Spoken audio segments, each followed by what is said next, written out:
On this episode of China Uncensored, this isn't the response I'd expect from a fatal drunk driving accident. Hi, welcome to China Uncensored. I'm your host, Chris Chappell. Now, for me, this is one of the more bizarre stories I've come across, and it really shouldn't have been. On May 3rd in Pasadena, California, a suspected drunk driver collided with and killed a Chinese international student. Fu Duan, the 21-year-old student, died at the scene. His passenger and the drunk driver were both hospitalized in serious condition. Now, to me, this is a tragedy. Apparently, though, that's not what a lot of Chinese netizens took from it. You see, Fu Duan was driving a Ferrari. I know it's hard to tell from that photo. That's a $230,000 car. Not a lot of people in China can afford that. And since this kid was studying abroad, that means his parents probably have money. It's very common for the children of rich officials and businessmen to study abroad. They're called fu or dai. The term means the second generation of the rich, and they're often stereotyped as being spoiled and arrogant, and are the source of a lot of resentment.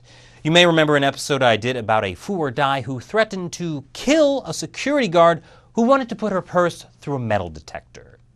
So after this story broke, instead of the response I expected from the news that a Chinese national was killed in the United States by a drunk driver, many netizens responded with vitriol directed at the Chinese kid. Many assumed that the reason Fu Duan's father's name wasn't being revealed was probably because he was an official and didn't want an investigation. Some were particularly cynical. China ranks alongside third world countries in GDP per capita, and yet if you've paid any attention to the news, you know that China's economy has been booming over the last 20 years. But that money isn't really making the rounds. It tends to get stuck in the hands of a disgustingly rich elite. Remember, $14.5 billion of assets were recently seized from friends, family, and associates of Zhou Yangkang, and that's just one corrupt official. But the ever-growing gap between rich and poor is getting filled with extra gooey bitterness. I think this comment sums up the feeling pretty well. When you see the sons of those public security bureau chiefs and bank presidents live lives of debauchery, when you see that the money is the blood and sweat money us tax-paying masses handed over to the national treasury to help build up the country, when you see these things, only then will you understand why the domestic population has these feelings.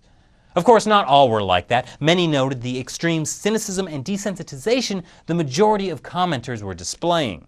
But what do you think of their response? Were they being unreasonable, or does it have something to say about the gap between the haves and have-nots in China? Leave your comment below, or you can check out the China Uncensored Facebook and Twitter page. Thanks for watching. I'm Chris Chappell. See you next time.